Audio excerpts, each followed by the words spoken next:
This is Dr. Chris's Radio of Horror, and we return with The Blonde in Front of Fear, covering You're Not Alone. Or He's Not... God damn it. What's the name of the movie? Yeah. He's Out There. The Blonde in Front of Fear, covering He's Out There, a Netflix movie, which is kind of unusual for us because we mostly cover movies that are in theaters. But Katie picked this movie. She thought it would be a great addition to the Radio of Horror channel. Katie. All right, lads and lasses, yes. I'm going to talk about He's Out There, directed by Quinn Lasher and written by Mike Scannell.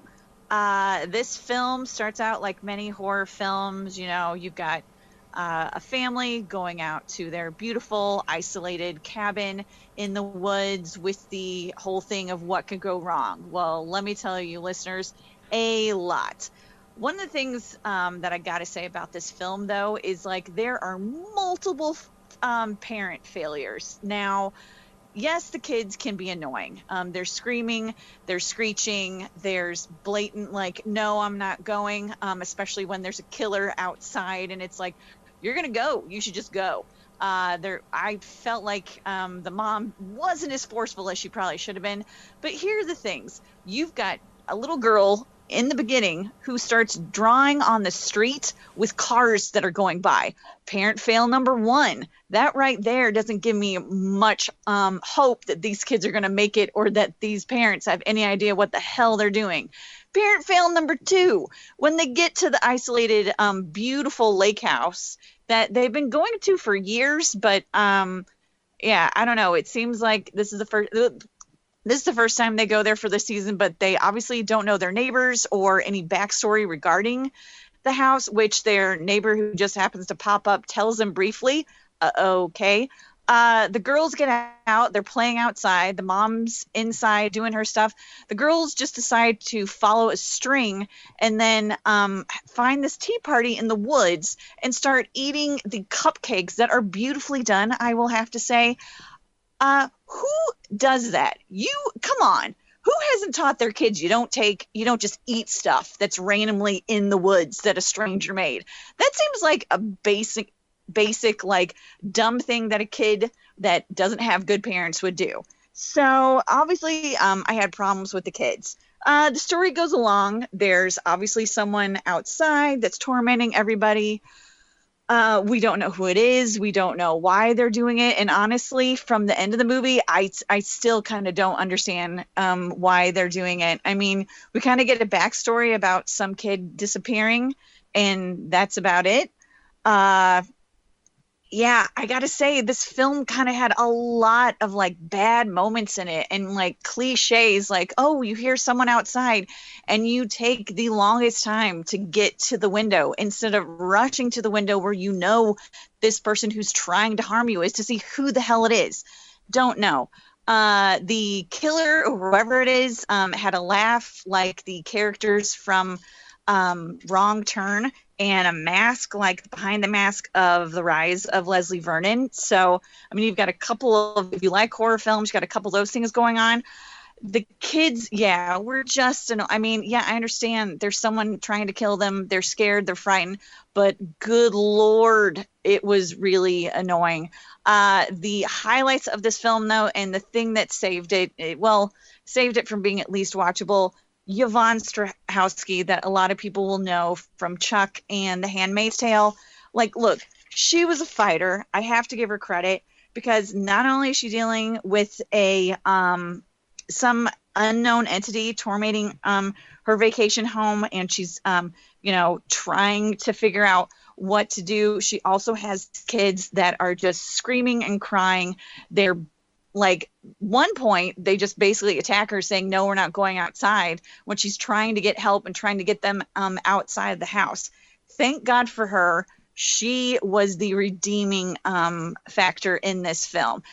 I will say I didn't mind the direction, at least the cinematography. Kudos to that location scout, because this house, the location with the lake and the woods, mwah, that is honestly ideal. It had some pretty damn good music, and what was the other thing? Oh, and the sound design. That was pretty good. But the fact is that I mean, you've got this killer who apparently has been living in the woods for who knows how long. And yet, maybe they're a reject from Cupcake Wars because the cupcakes and little items they make on this little tea party outside is like, I'm sorry, I would definitely go to your bakery. Like, kudos to you, guy. I mean, that's some professional crap right there. Katie, And was it the business in Two Broke Girls Cupcakes? yeah, I mean, you would think it's like, dude, I don't know who you are, what you're doing. Obviously, you're mad that someone's been living in your house for who knows how long, but damn, do you have some cupcake making skills? Like, boy, you need to go on the road with those. Like, those are some beauts. And you apparently, can make a pretty doable, wearable mask for whatever reason. I don't know. Like, why do we not need to see your face? Shrug, have no clue whatsoever. Do I say watch this film? I mean, it's got some decent kills. There's some blood. If you don't mind screeching kids, and some basic like horror film like cliches, sure, give it a watch. It's a runtime of an hour and 29 minutes. I actually thought it felt much longer than that. But it's not the worst film that I've seen, which I don't know if that gives it much praise. I give it like kind of a medium with a cheers or jeers for horror. It's like, if you've got something to watch, you want to fall asleep to, I give it that. If you're searching for something horror, I would say skip it. It definitely led to that whole, like, gee, how much does it take to kill a person in real life kind of thing. The superhuman, unstoppable serial killer. I mean, would that person be killed, like, actually, like, be out cold or dead with the amount of damage she did to him? Well, I mean, that's one of the things, like, is it anger? This is one of the things about the film that annoyed me. I didn't understand his motivation for doing this. Like, it would be one thing if this film was set where they had just bought the house and this is the first time they're going and, this is like, oh, it's our way to get away from the city and all that stuff. But it's established they've been there a number of times. Like, they've owned this house for a number of years. So why is he so dead set on doing this now? Like, is there an anniversary? I don't know. Is there a reason why, something? I mean, they give a little bit of a backstory of possibly who this could be, and apparently that's him. But there's a mention in the film, like, where there's a creepy book, which, here's another thing, listeners. If your child has a creepy doll and a creepy book, what are you doing? Throw those away. Like, go with the mass marketing thing or just something that's not creepy. Like, what the hell? If your kid, like, draws eyes on a creepy doll and all this stuff, maybe get them therapy, because that's not right. But the fact is, like, the killer says, like, the book that they've been reading he owned when he was a kid.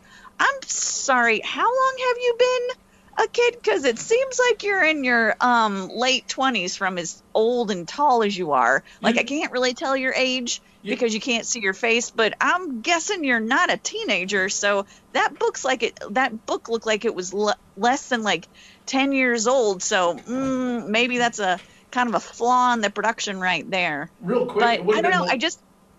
What?